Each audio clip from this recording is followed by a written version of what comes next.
is, he who abides in me, I in him, bears much fruit, for without me you can do nothing. Joshua 1:9. Have I not commanded you? Be strong and of good courage. Do not be afraid nor be dismayed, for the Lord your God is with you wherever you go. John 21 to 25. Verses 21 to 25. Yovel, 2nd chapter, verses 21 to 25. దేశమా భయపడక సంతోషించి గంతులు వేయుము, యెహోవా గొప్ప కార్యములు చేసెను. పశువులారా భయపడకుడి, గడ్డి బిళ్ళలో పచ్చిక మొలుచును, చెట్లు ఫలించును, అంజూరపు చెట్లును ద్రాక్ష చెట్లు సమృద్ధిగా ఫలించును. సియోను జనులారా ఉత్సాహించి మీ దేవుడైన యెహోవా యందు సంతోషించుడి. తన నీతిని బట్టి ఆయన తొలకరి వర్షమును మీకు అనుగ్రహించును. వాన కురిపించి పూర్వమందు వలె తొలకరి వర్షమును కడవరి వర్షమును మీకు అనుగ్రహించును. కోట్లు ధాన్యముతో నిండును, క్రొత్త ద్రాక్షరసమును క్రొత్త తైలమును గానుగలకు పైగా పొర్లిపారును. మీరు కడుపారా తిని తృప్తి పొంది మీ కొరకు వింత కార్యములు జరిగించిన మీ దేవుడైన యెహోవా నామమును స్తుతించినట్లు నేను పంపిన మిడుతలను, గొంగలి పురుగులను, పసరు పురుగులను, చీడ పురుగులను అను నా మహా సైన్యము తినివేసిన సంవత్సరముల పంటను మీకు మరలా నెత్తును. ఆమేన్. దేవా మీ నామం మీ రక్తం మీరు ప్రోగించండి. పరిశుద్ధ ఆత్మతో శక్తితో మీరు నింపండి. దుష్ట శక్తులు, దురాత్మల, ప్రేతాత్మల సమూహం, చేతిబడి మానసిక క్షుద్ధ శక్తులు యేసు నామమున గద్దించే పాతలుగా బంధించమని ప్రార్థిస్తున్నాం. ఎంతమంది బిడ్డలైతే భయం, అలజడి, కలవరం, నిద్రలో వచ్చే నుండి బలహీనతలు మాత్రమే వ్యర్థమైన కళలు, వ్యర్థమైన దర్శనాలు నిరర్ధకం అవుతాక ప్రభా స్తోత్రం. దేవ నా ప్రభ నా తండ్రి మీ ఆత్మతో శక్తితో మీరు నింపి బిడ్డలు ధైర్యపరచండి, బలపరచమని ప్రార్థిస్తున్నాం. ప్రత్యేక రీతిలో వాక్యం చెప్తుందని బిడ్డను మీ ఆత్మ శక్తితో మీరు నింపుతున్నాం. దేవా నా తండ్రి ఆ బిడ్డ ఎంత చక్కగా నా ప్రభా తెలుగు మా తండ్రి చదవగలుగుతున్నందుకు మేము స్తుతిస్తున్నాం. నీకు మహిమకరమైన విధానంలో అనేక భాషలు మా తండ్రి నీ బిడ్డను స్తుతించేలా మీకు దయచేయండి. మీ ఆత్మ కార్యములు జరిగించమని ప్రార్థిస్తున్నాం. ఆత్మ దర్శనం దయచమని ప్రార్థిస్తున్నాం. ఆత్మ నేత్రం తెరవని ప్రార్థిస్తున్నాం. ఆత్మ ప్రత్యక్షం దయచమని ప్రార్థిస్తున్నాం. స్తోత్రం దేవ, మిగే స్తోత్రం, మిగే స్తోత్రం, మిగే స్తోత్రం, మిగే స్తోత్రం, మిగే స్తోత్రం. ఎంతమంది బలహీనతలో మానసిక వేదనతో కృంగిపోతున్నారో మానసిక స్థితి నుంచి మీరు విడిపించండి. క్షేమ స్థితిని మీరు దాయిచేలాగా దేశమా భయపడక సంతోషించి గంతులు వేయమని మీరు సెలవిచ్చారు. మా దేశం మాత్రమే కాదు నాయన, మిత్ర దేశాలు అనేక దేశంలో నిన్ను గణపరచును కాక. దేశంలో మీరు మాట్లాడే దేవుడు ప్రతి దేశానికి మీరు ప్రవచన రూపంగా యెషయాను నా ప్రభా మీరు మా తండ్రి వాడుకున్నారు, యోయాలను వాడుకున్నారు. వందనాలు చెల్లిస్తున్నాం. దేవ వాక్యములు వాక్షంతో మీరు మార్చండి. వాక్యం బయట వెళ్తున్నప్పుడే ఆత్మీయ మానసిక శారీరక రుగ్మత నుంచి విడిపించమని ప్రార్థిస్తున్నాం. వాక్యం ద్వారా ధైర్యపరచండి, వాక్యం ద్వారా బలపరచండి, వాక్యం ద్వారా కుంగిపోయిన దేవనిస్తున్నందుకు మేము శుద్ధిస్తున్నాం. స్తోత్రం దేవ. అలాగే శుక్రవారం రోజు నా ప్రభా సహోదరి సుశీల అతను డాక్టర్ రాజు మా ప్రభా వాళ్ళ యొక్క కుటుంబం మా ప్రభా అతని మీ కరుణాపీఠంలో ఎత్తిపడుతున్నాం. హౌస్ డెడికేషన్ నీకు మహిమకరంగా జరుగులా ఉన్నాం. మీ కృపాంశం దయచమని ప్రార్థిస్తున్నాం. స్తోత్రం. రావాల్సిన బంధువుల సంబంధికులు అనేక ప్రాంతం నుంచి నా తండ్రి ఇవ్వండి ధ్యానించుకున్నాం. కాబట్టి యోవేలు ప్రవక్త దేశమా అన్నాడే కానీ ఏం పేరు చెప్పినాడా? ఏమన్నా దేశం పేరు చెప్పాల. దేశమా భయపడక గంతులు వేయము అని చెప్పిన తర్వాత మళ్ళీ కొన్ని సందర్భాలను బట్టి మాట్లాడతాడు సియోను గురించి. అయితే దేశాల గురించి ప్రవచనం ఇచ్చిన వాళ్ళు ఎవరు చెప్పారు? ఇక్కడ యోవేలు ఇస్తున్నాడు, కానీ చాలా దేశాల గురించి ప్రవచించినాడు. ఎవరు ఆయన? ఎన్నిసార్లు చెప్తున్నాడు? ఎవరు చెప్తున్నారు? చెప్పు, నోట్లు పెట్టుకోద్దు. తప్పైనా ఒప్పైనా చెప్పు. God bless you. ఎందుకంటే అప్పటి నుంచి ఉన్నాము. యెషయా అంటే 5 సంవత్సరాలకు ఒకసారి మనం బైబిల్ పూర్తి చేస్తాం కాబట్టి ఇప్పుడు 5 సంవత్సరాలకు ముందు ఆమె వినింది. మొన్న ఈ మధ్యనే మనం యెషయా అయిపోగొట్టుకున్నాం కదా. యెషయాలో ఎన్ని పేర్లు ఉన్నాయి మీరు చూసుకోండి. రేపు మీకు హోంవర్క్ ఏంటంటే ఎన్ని దేశాల గురించి యెషయా ప్రవచించాడో నాకు చెప్పాలి. ఎవరు ఎన్ని దేశాలు ఎక్కువ చెప్తే వాళ్ళకి పాయింట్స్. ఫస్ట్ సెకండ్ థర్డ్ 3 ప్రైజ్లు ఉంటాయి. ఆ ప్రైజ్లు ఎప్పుడు అని అడగద్దండి. జూలై 1 ఎందుకు? Church anniversary. వీలైతే మనకి కూడా జూలై 1 మన కరుణాభిజం చాలా బాగా జరుగుతుంది. దేవుని చిత్తం అయితే రండి. సరే, ఇక్కడ ఈ యొక్క దేశమా భయపడుమా అని చెప్పినటువంటి యోవేలు ఎంత ఇదిగా అంటే మనం 1వ అధ్యాయం నుంచి తర్వాత 2వ అధ్యాయం ఇవన్నీ చదివితే భయం కలిపే విధానంలో ఉన్నాయి. అంటే ఎక్కడ చూసినాలో అన్ని భయమే భయమే భయమే. 2వ అధ్యాయం చివరి దాకా కూడా భయపడే విధానంలోనే ప్రవచిస్తూ వస్తున్నాడు యోవేలు. భయపడుతూ ప్రవచిస్తూ వస్తున్నాడు. కాబట్టి ఏమని చెప్పాడు? ఉపవాసం చేయండి అన్నాడు. సో నెక్స్ట్ ఏమన్నా, ఇంత భయంకరమైన పరిస్థితిలో మీరు ఉన్నారు కాబట్టి ఇప్పుడైనాను, ఎప్పుడన్నా మళ్ళీ చెప్పాలా? ఇప్పుడైనాను అనే మాట ఎంత బాధాకరంగా చెప్తున్నాడు ప్రవక్త. అంటే ఇన్నిసార్లు సినిమా త్రాగుము చూపించమనే ఉన్నారు. దేవుడు ఎన్నో మేలు మీ బ్రతుకులో చేశాడు. కానీ దేవుడు చేసిన మేళ్ళన్నింటి కూడా మీరు మర్చిపోయారు. మర్చిపోయి తిని తృప్తి నొంది దేవుని మరిచిన జనుగా విశ్వాసఘాతకులుగా తిరుగుతూ ఉన్నారు. అలా విశ్వాసఘాతకులైన వాళ్లకు భయంకరమైన శ్రమ వచ్చింది, శోధన వచ్చింది. కిటికీలలో కూడా ఈ మిడతల లాంటి రూపాలు వచ్చి అనేక మందిని చంపేస్తున్నాయి. వాళ్ళ గోడల మీద అవి ఎక్కుతున్నాయి. అవేమో దేవుని యొక్క మహా సైన్యం కాబట్టి దారి ఎప్పుడు కూడా అవి దారి తొలగకంట. అంత పెద్ద సైన్యము దారి తొలగకట్లేదు, ఒకదాని మీద ఒకటి పడటం లేదు.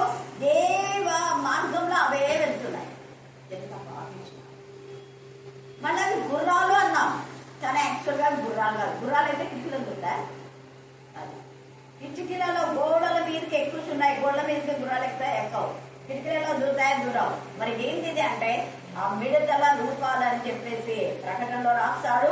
ఇక్కడ చూస్తే ఒక విధమైన దోమలు కూడా గుర్రాల్లాగానే ఉంటాయి. హల్లెలూయా, హల్లెలూయా. అవి నఖముఖాలా తిరుగుతున్నాయని రాయబడింది. అవంతా మీరు వాటి రూపంలో అయితే గుర్రంల రూపంలో వంటివి. 2వ అధ్యాయం 4వ వచనం చదవండి. వాటి రూపములు గుర్రముల రూపంలో వంటివి, రౌతుల వలె అవి ఏం చేస్తున్నాయట?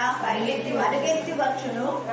రథములు ధ్వని చేయునట్లు, కొయ్యకాలు అగ్నిలో కాలునట్లు ధ్వని చేయునట్లును, యుద్ధములకు సిద్ధమైన శూరులు ధ్వని చేయునట్లును, అవి పర్వత శిఖరముల మీద గంతులు వేయుచున్నవి.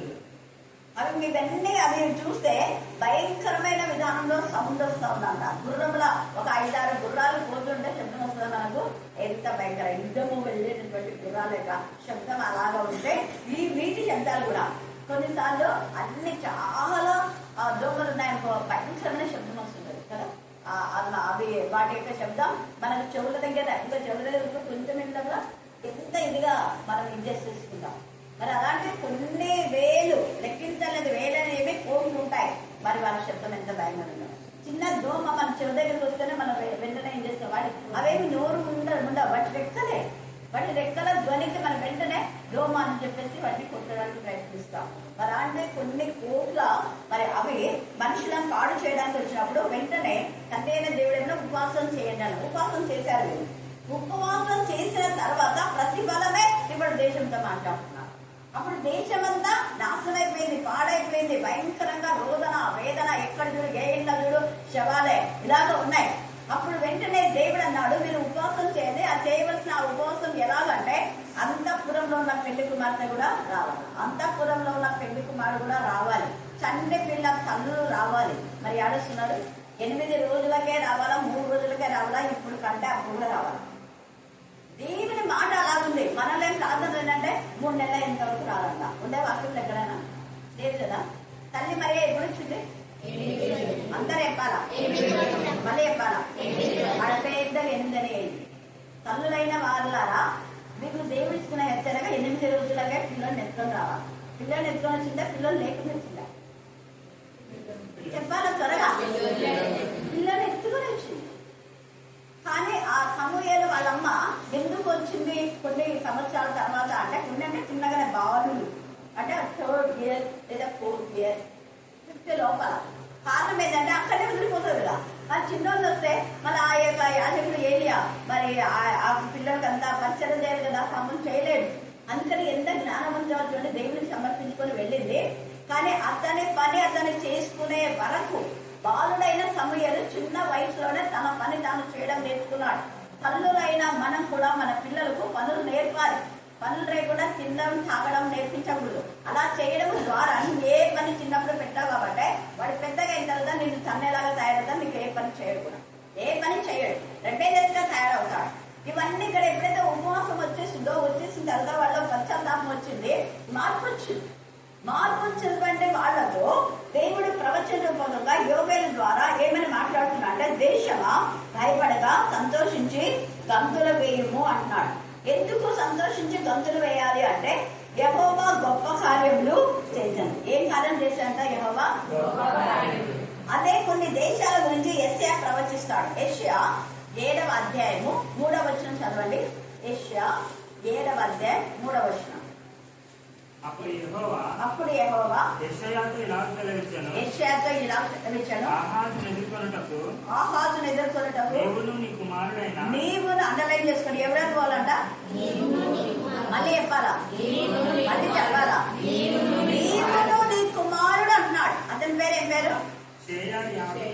షయర్యా షూబు కదా. అది 10 సార్లు చెప్పండి మీరు. షయర్యా షూబు, షయర్యా షూబు, షయర్యా షూబు. ఈ మాటకు అర్థం ఏంది అంటే, నువ్వు తిరిగి తెచ్చుకుంటావు అన్నది అర్థం. అంటే వీళ్ళంతా కన్నీటి ప్రవచనాలు చేశారు, కన్నీటి ప్రార్థన చేశారు. ఏవని ప్రవచిస్తున్నాడు అప్పుడు, భయపడక మరి ధైర్యంగా ఉండు, గంతులు వేయమంటున్నాడు. సేమ్ ఇక్కడ యెషయా కూడా కొన్ని దేశాలకు, అది ఏ దేశం అని ఇక్కడ మనం చూసిన తర్వాత మనం చూసుకుంటాము, ఆ దేశాలకు మీరు ఏదైతే కోల్పోయిన వాటన్నిటిని తెచ్చుకుంటారు అని చెప్తున్నారు. అది ఆయన పెద్ద కొడుకు యొక్క అర్థం. తర్వాత 2వ కొడుకు పుడతాడు. యెషయాకి ఎంతమంది కొడుకులు?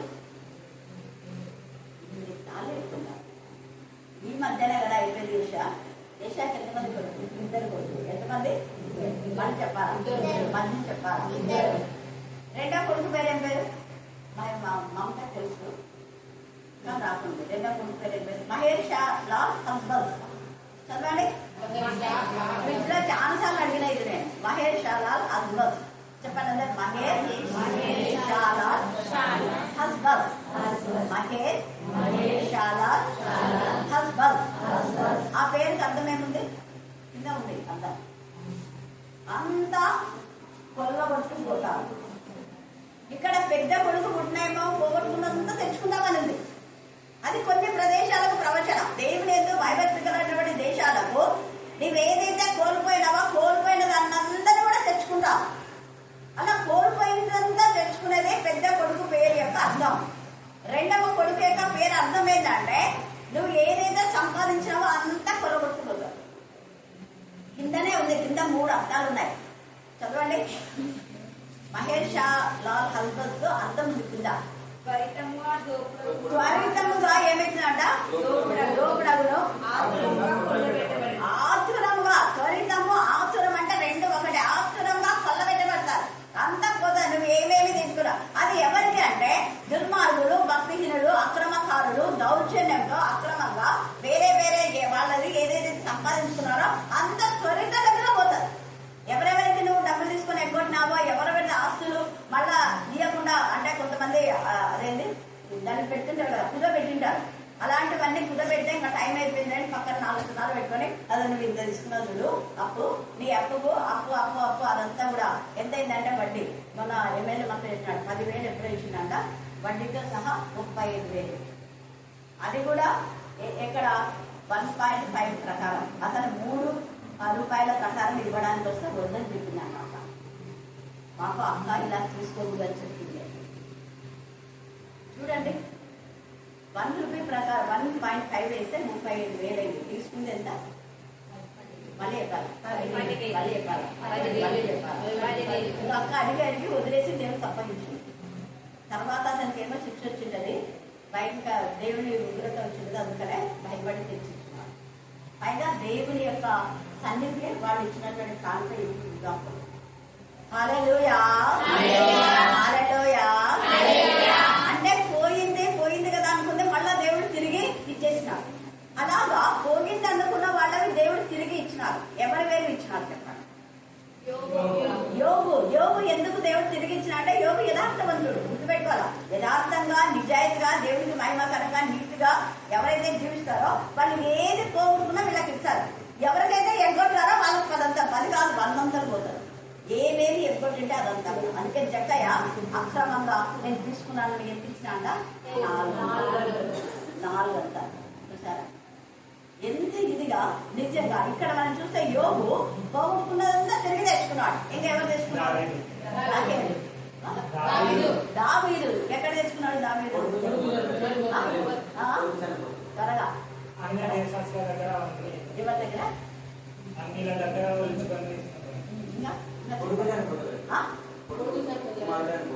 కొడుకు చనిపోతాడు.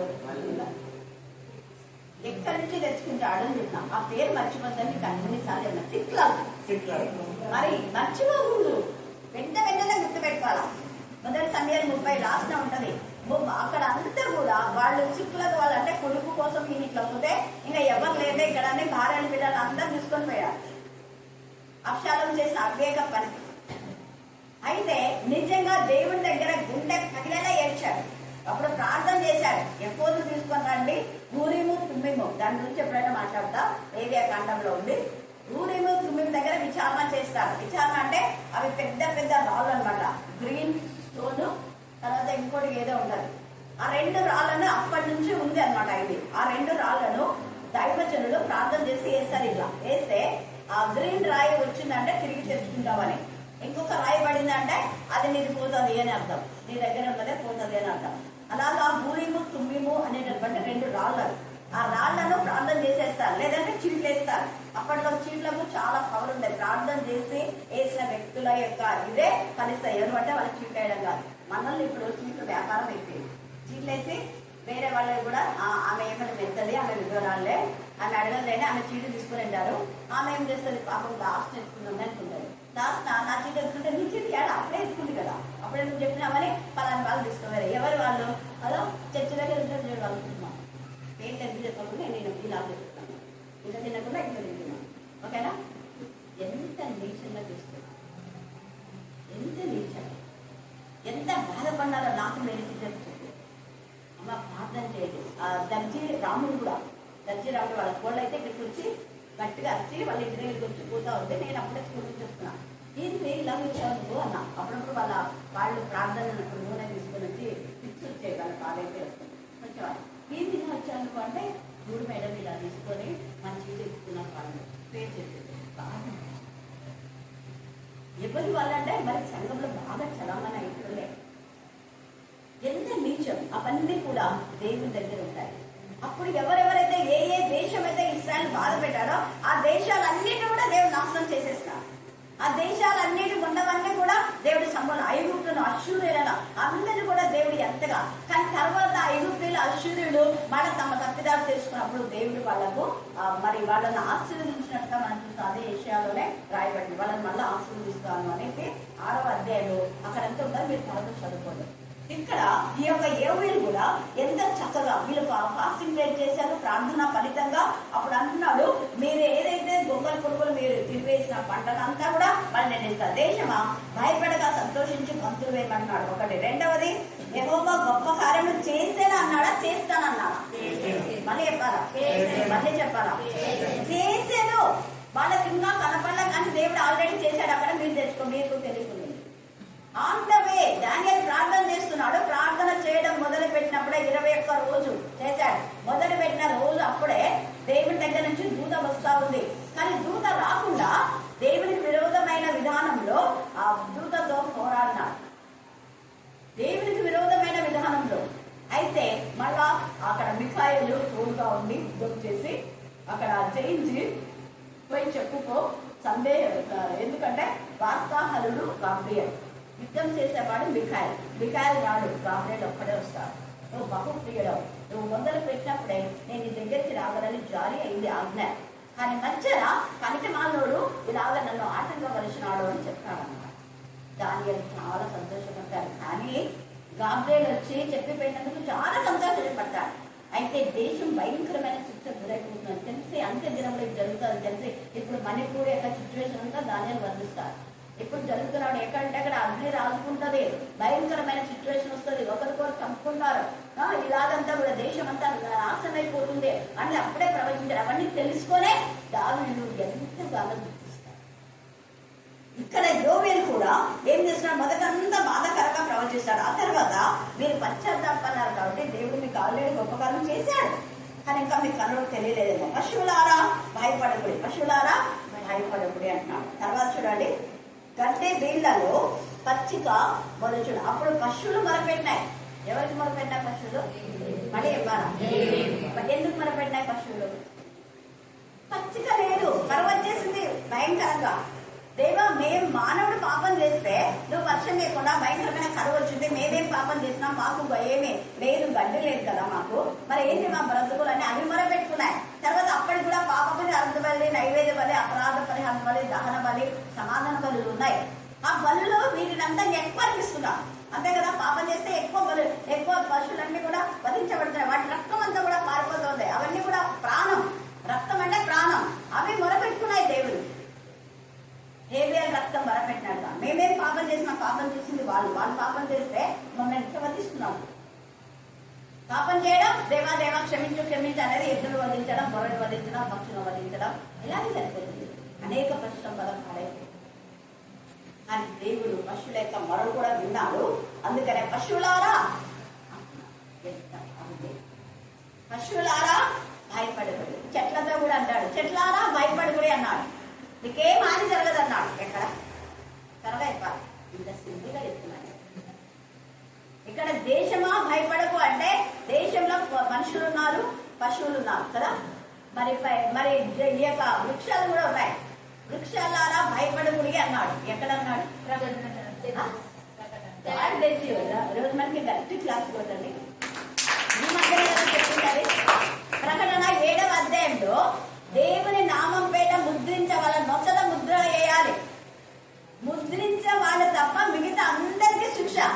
అదే 9వ అధ్యాయంలో కూడా, ప్రకటన 9వ అధ్యాయంలో కూడా ఈ యొక్క ఇప్పుడు మనం చూసే ఈ మిడతలంతా కూడా తేళ్లలాగా ఉంటాయి. వాటి రూపంలంతా భయంకరమైన రూపం అని అక్కడ వర్ణించబడింది. 9వ అధ్యాయంలో తేళ్ల తోకలు వంటి తోకలుండి అవి పుట్టే 5 నెలల వరకు బాధ ఉంటది. డే అండ్ నైట్ అవి ఒకటే పెయిన్ వస్తూ ఉంటారు. అయితే చావాలని మనుషులు కోరుతారు. అప్పుడు బతకాలనుకొని ఇప్పుడు ఏమేమో చేస్తుంటారు బతకడం కోసం. అప్పుడు చావాలనుకోరు, కోర్లు పెట్టి గుండె మార్పించుకుంటారు, కిడ్నీస్ మార్పి ఏమేమో చేసుకుంటుంటారు. కానీ అప్పుడు చావాలనుకుంటే చావు రాదు. చావు వీళ్ళని చూసి పారిపోతుందంట. మమ్మల్ని చంపండి అని రాళ్ళ మీద కూడా రాళ్ళే పారిపోతారు. ఎప్పుడైనా మీరు పాపం చంపు కొడుతుంది, రాళ్ళను అసహించుకుంటాయి, గుహలు అసహించుకుంటాయి, పర్వతాలు అసహించుకుంటాయి, పెద్ద కొండల దగ్గరికి పోయి ఉంటాయి. ఆ కొండ మమ్మల్ని చంపవాలంటే అది కూడా పట్టుకుంటారు. ఆ కొండ ఎంత భయంకరం. ఇదంతా అన్యులకు తెలియదు, దేవుడి పిల్లలకు మాత్రమే, వాక్యంలో మాత్రమే తెలుస్తారు. అక్కడ చెట్లకు తప్ప అంటాడు. ఈ దేవుని నామం ముద్రించినటువంటి మనుషులకు, తర్వాత ఏ గడ్డికైనాను హాని చేయకూడదు అంట. నేను అందుకే కొంతమంది మలుపులు తెస్తే అంటూ ఉంటారు.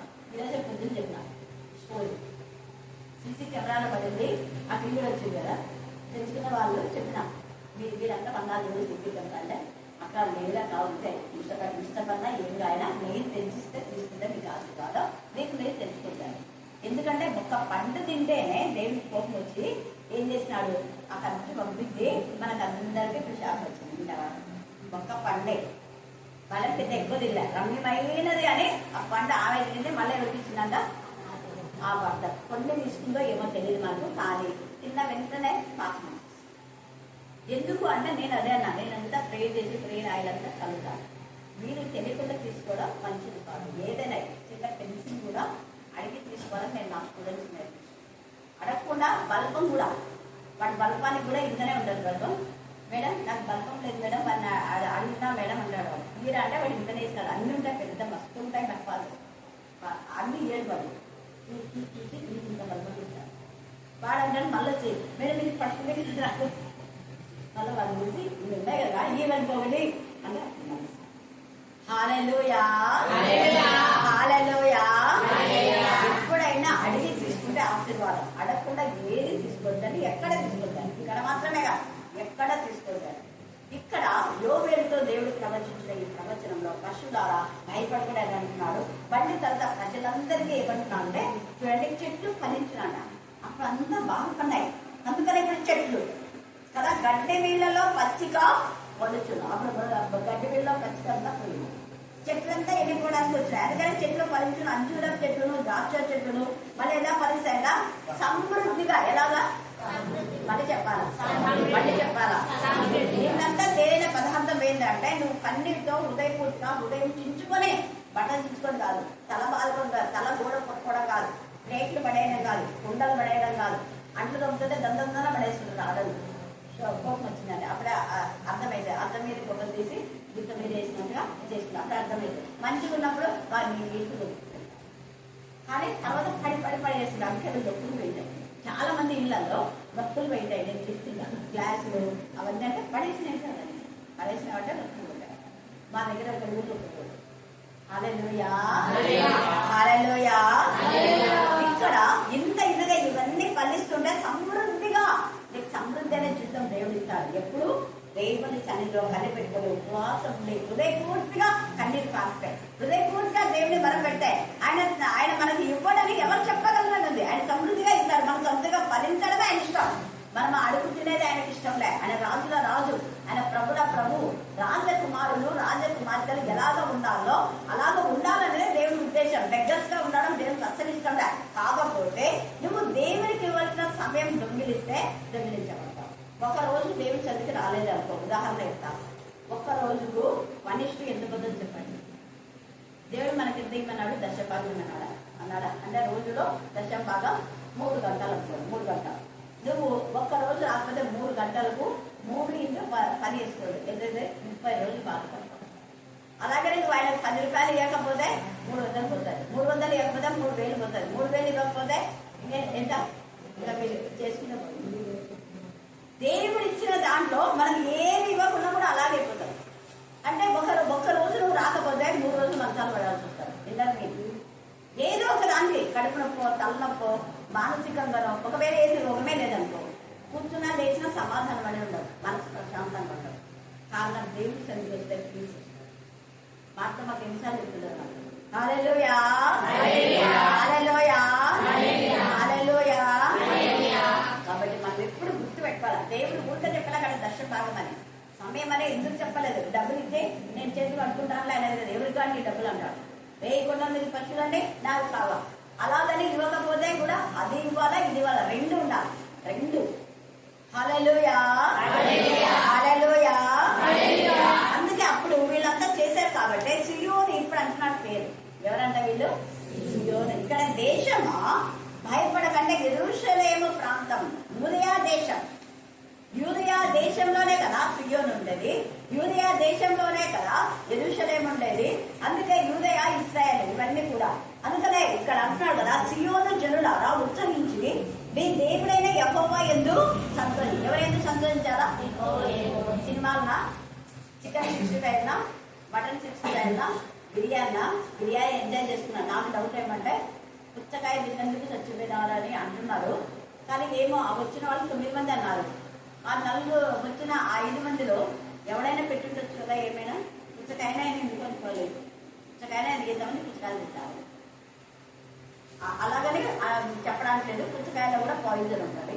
ప్రతి పండులో పాయిజన్ ఉంది. నాట్ ఓన్లీ ఇది, ప్రతి పండులో పాయిజన్ ఉంది. ఎలాగంటే వాళ్ళు ఇంజక్షన్ వేసే దాని కలరు చేస్తారు. కాబట్టి మనం ఏం చేయాలంటే పళ్ళు చేస్తున్నాక ఒక రోజంతా నానబెట్టాలి. ఏమైనా నానబెట్టి తర్వాతనే మనం పోసుకోవాలి. అందుకే ఇక్కడ మనం గుర్తు పెట్టుకోవాలి, పరిశుద్ధాత్మ దేవుడు తన బిడ్డలను ఎప్పుడైనా ఎలాగైనా కాపాడాలి. దేవునికి విరోధంగా ఉంటే అది ఏదో ఒకటి మనకు పొందుతారు. అలాగే జరగకుండా విషపూరితమైతే తాగినా కూడా నీకేం కాదు, హాని జరగదు. ఎక్కడుంది? మార్చి వార్త 16 నమ్మిన వారి వల్ల సూచక్రే. వీరు ఎవరిదేందు ఆనందించాలంటే యెహోవా యందు ఆనందించగా బిర్యానీలో ఆనందిస్తే ఈ సంగతి. దేవుని యందు ఆనందించే బిడ్డలకు ఏదో ఒక విధంగా దేవుడు కాపాడతాడు. ఒకవేళ దేవుని యందు భయభక్తి గల బిడ్డలకి సిచ్యువేషన్ వచ్చిందనుకో, మరణపు పాశంలోంచి దేవుడు కాపాడడానికి వెనువెంటనే వాళ్ళను హాస్పిటల్ తీసుకుబడి చాలా మంది సేవ్ అయినారు కదా. పాయిజన్ అయిపోయి చాలా ప్రాణంతో పోయిన వాళ్ళు సేవ్ అయిపోయి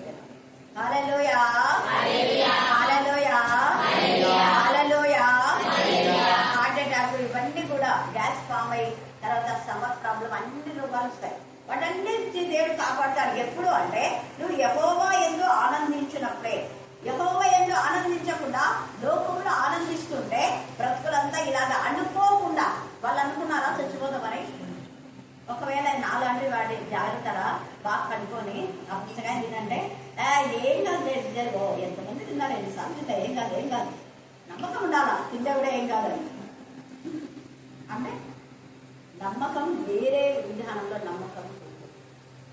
మనం చేయవలసినవన్నీ చేసి నమ్మాలి, అంతేగాని గాలని దిప్పబట్టి నమ్మకం అన్నదా వాళ్ళు అనుకోలే చనిపోతారని.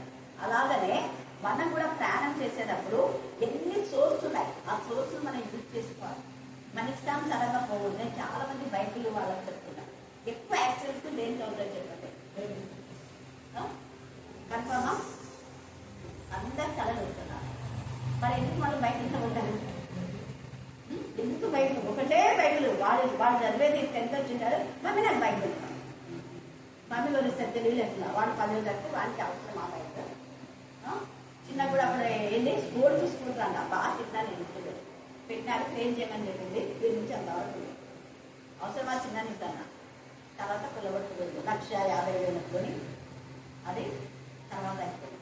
ఎందుకు అంటే చెప్పింది వినాలి, పెద్దలు కొన్ని చెప్తాను.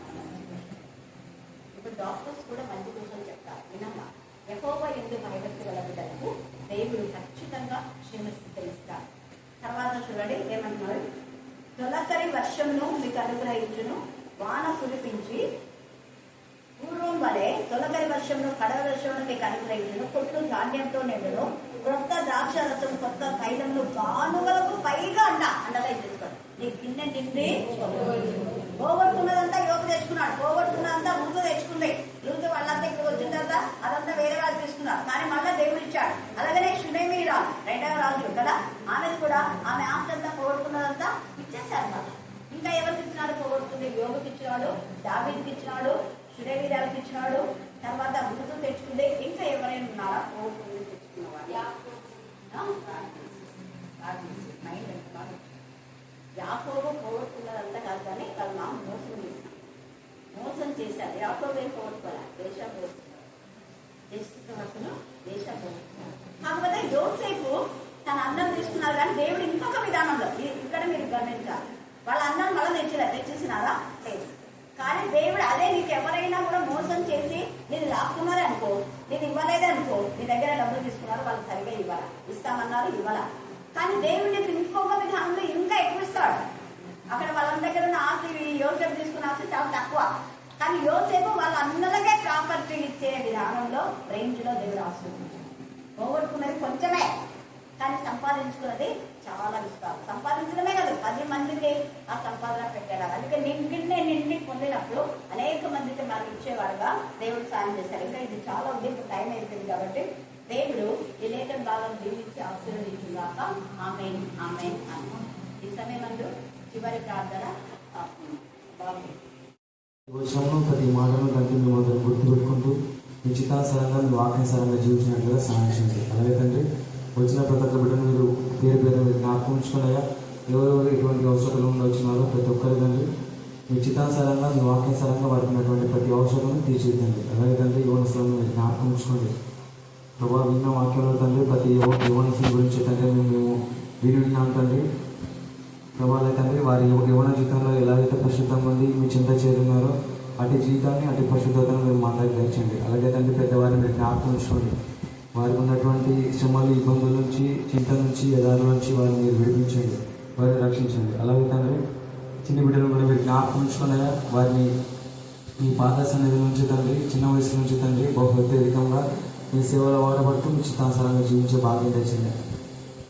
ప్రభువులే తండ్రి ఎంతోమంది బిడ్డలు తండ్రి తల్లిదండ్రులకు తండ్రి ఇష్టానుసారంగా తిరుగుతూ ఇష్టంగా బ్రతుకుతూ తండ్రి తల్లిదండ్రుల మీదకే తండ్రి వెళ్ళే విధంగా ఉన్నారు. కానీ తండ్రి వారి తప్పేమీ లేదయ్యా, వారి తల్లిదండ్రులు చేస్తున్నటువంటి ఆ పాపములు ఆ తప్పుల వల్లే తండ్రి వారి కుమారులు వారి కుమార్తెలు అలా చెలరేగిపోతున్నారయ్యా. వారు ఇప్పటికైనా తండ్రి గ్రహించి మీ వాక్యాన్ని విని మీ వాక్యానుసారంగా జీవించి ఇప్పటికైనా తండ్రి వారికి ఉన్నటువంటి శ్రమల నుంచి వారు విడుదల పొందాలంటే తండ్రి మీ ముద్రములు వారు జీవించాలయ్యా. అటు భాగ్యాన్ని కృపను ధరించండి. ప్రభు ఇంతమంది తండ్రి యువనస్తులు తండ్రి చెలరైపోయి లోకానుసారంగా తిరుగుతూ నాశనం అవుతున్నారో వాళ్ళందరూ వీటిని జ్ఞాపకం ఉంచుకోండి. ప్రభా, ఏ బిడ్డ కూడా తండ్రి నశించిపోవడానికి వీళ్ళున్నట్లుగా సాధించండి. ప్రభా, పరిశుద్ధంగా తండ్రి ఉండాలని కోరుకున్న ప్రతి బిడ్డను కూడా జ్ఞాపకం ఉంచుకునే వారిని పొంచినటువంటి సాతాన్ నుంచి మీరు వారిని విడిపించండి, వారిని మీరు రక్షించండి. అలాగే తండ్రి, ఈ బిడ్డలు జ్ఞాపకం ఉంచుకునే రాబోతున్నటువంటి ఎగ్జామ్స్ కావచ్చు, ఎంట్రన్స్ ఎగ్జామ్స్ కావచ్చు తండ్రి, ప్రతి విషయంలో మీ కృపను తోడుగుంచి వారి కష్టానికి మీరు ఫలితం దయచండి. ఈ బిడ్డలు ఏంటంటే తండ్రి వెనకడి వేయడానికి వీళ్ళకున్నట్లుగా ముందుకు తండ్రి సాగుతూ తండ్రి మీ నామం తండ్రి ఘనత తెచ్చే విధంగా, మహిమ తెచ్చే విధంగా జీవించినట్లుగా సాధించమని కోరుచు. అక్కడ కూడా మరొకసారి జ్ఞాపకం ఉంచుకోండి. మరింతగా మీ సేవలు వాళ్ళు అన్నట్ల తండ్రి చక్కటి ఆరోగ్యం దయచేసి చక్కటి ఆయుష్యం దయచేయమని ప్రార్థిస్తూ, మేము ప్రతిదినం తండ్రి మీ సన్నిధానంలో గడుపుతూ ప్రతి క్షణం తండ్రి కొత్త విషయాలు తండ్రి మీ వాక్యపరంగా తెలుసుకుంటూ ఆత్మీయతలు ఎదుగున్నట్లుగా సాధించమని కోరుచు. క్రీస్తు పరిశుద్ధం వేడుకుంటూ పొందిన పరం తండ్రి.